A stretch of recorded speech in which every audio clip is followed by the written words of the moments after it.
Great deeds make legends. Ages turn legends into eponyms. For some people, Kosciuszko's a mountain in Australia, or a beer, a bridge in New York, a town in Mississippi, a mound in Poland. What were the great deeds of the mortal man Kosciuszko? Throughout his adult life, he was all in body and soul to defeat oppression and win the blessings of liberty and equal rights for all humankind. His fight for liberty in America and Europe turned him into a symbol of freedom for poets and writers, many great leaders of Kosciuszko's time and after. Some legendary figures themselves articulated Kosciuszko's majestic deeds. American Independence War General Nathanael Greene said, "Nothing could exceed his zeal for the public service. One in a world whom no pleasure could seduce, no labour fatigue, and no anger deter." What besides greatly distinguished him was an unparalleled modesty and entire unconsciousness of having done anything extraordinary, never making a claim or a pretension for himself, and never omitting to distinguish and commend the merits of others. Poland Will Dance Again is not a story about all of Kosciuszko's life. It's a story of one small part. The part when Kosciuszko, the man, triumphed over deepest adversity and transitioned into Kosciuszko, the legend.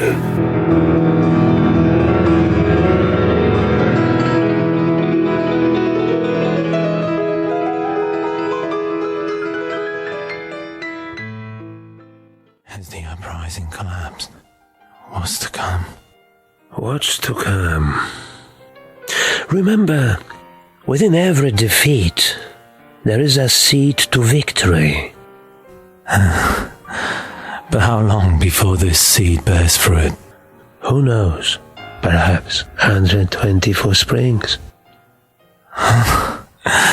What a prophet you are. No talking. The convoy slips into Petersburg through a labyrinth of darkened streets. These moments are filled with terror.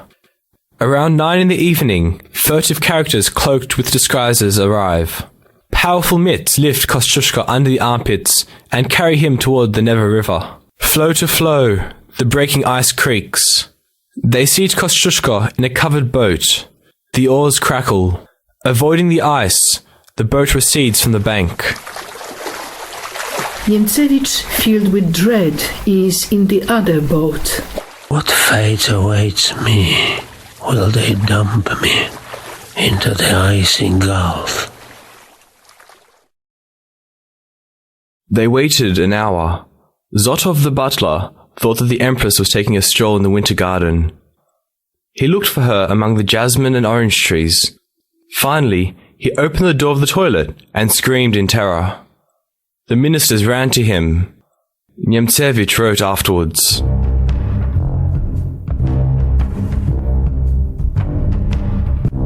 Oh my God, what a sight! The monarch of half the world lays there unconscious. Catherine, in all her refinement, reposes in regal excrement. Her hitched-up skirt exposes her vast throne sitting posterior to one and all. Dr. Rogerson arrives within the hour and diagnoses a stroke. Tsarevich Paul hastily returns from Gutchin. He immediately destroys the document in which Catherine nominated her grandson, Alexander, as her successor. The next day, at 9 p.m., she passes away. Within 2 hours, the son she hated is sworn in as Tsar Paul I.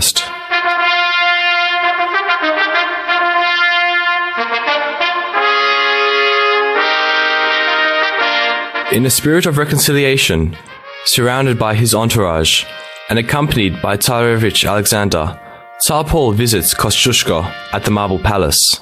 General, I've come to restore your freedom. It is my very first edict. Kosciuszko, confused, sat in stunned silence. Tsar Paul sat next to him on the sofa and spoke with great gentleness.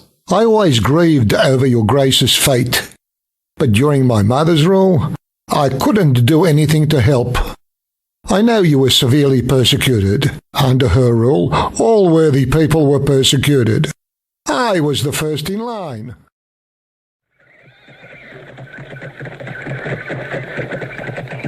Kosciuszko arrives at the Winter Palace in a carriage. He's pushed through a long series of palace chambers in a wheeled armchair. Tsar Paul, together with his family, receive their guests in the bedroom. The Tsar gives Kosciuszko 12,000 rubles, a great carriage thoughtfully decked out with a bed, a field kitchen, table linen, as well as a sable fur. In the history of Russia, there is no other example of a Tsar endowing a defeated foe with so many graces.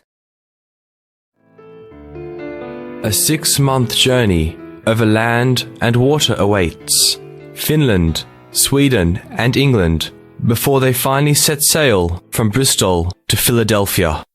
Heavy snow slows the journey.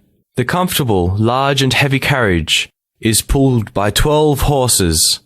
It was freezing cold. They didn't get far on the first day. Snow drifts, a broken shaft. Traveling in December is appalling. Dress on dress. Fur over fur makes you heavy and immobile as a granite block. General Dąbrowski is in Paris. He has negotiated a deal with the French government that they will finance a new legion. Apparently our soldiers sent around a rumor that their leader would soon be arriving and will stand at the head of the army. And do you know what Dąbrowski did? He gathered together all the officers and made it known that he still regarded Kosciuszko as his chief and leader. Oh, the legions. Poland will not perish yet. Oh, I see. But in the meantime, the leader and chief can neither walk nor get up on a horse. But I can still get to a clavichord on crutches, and with a joyful heart compose a waltz for those gallant boys.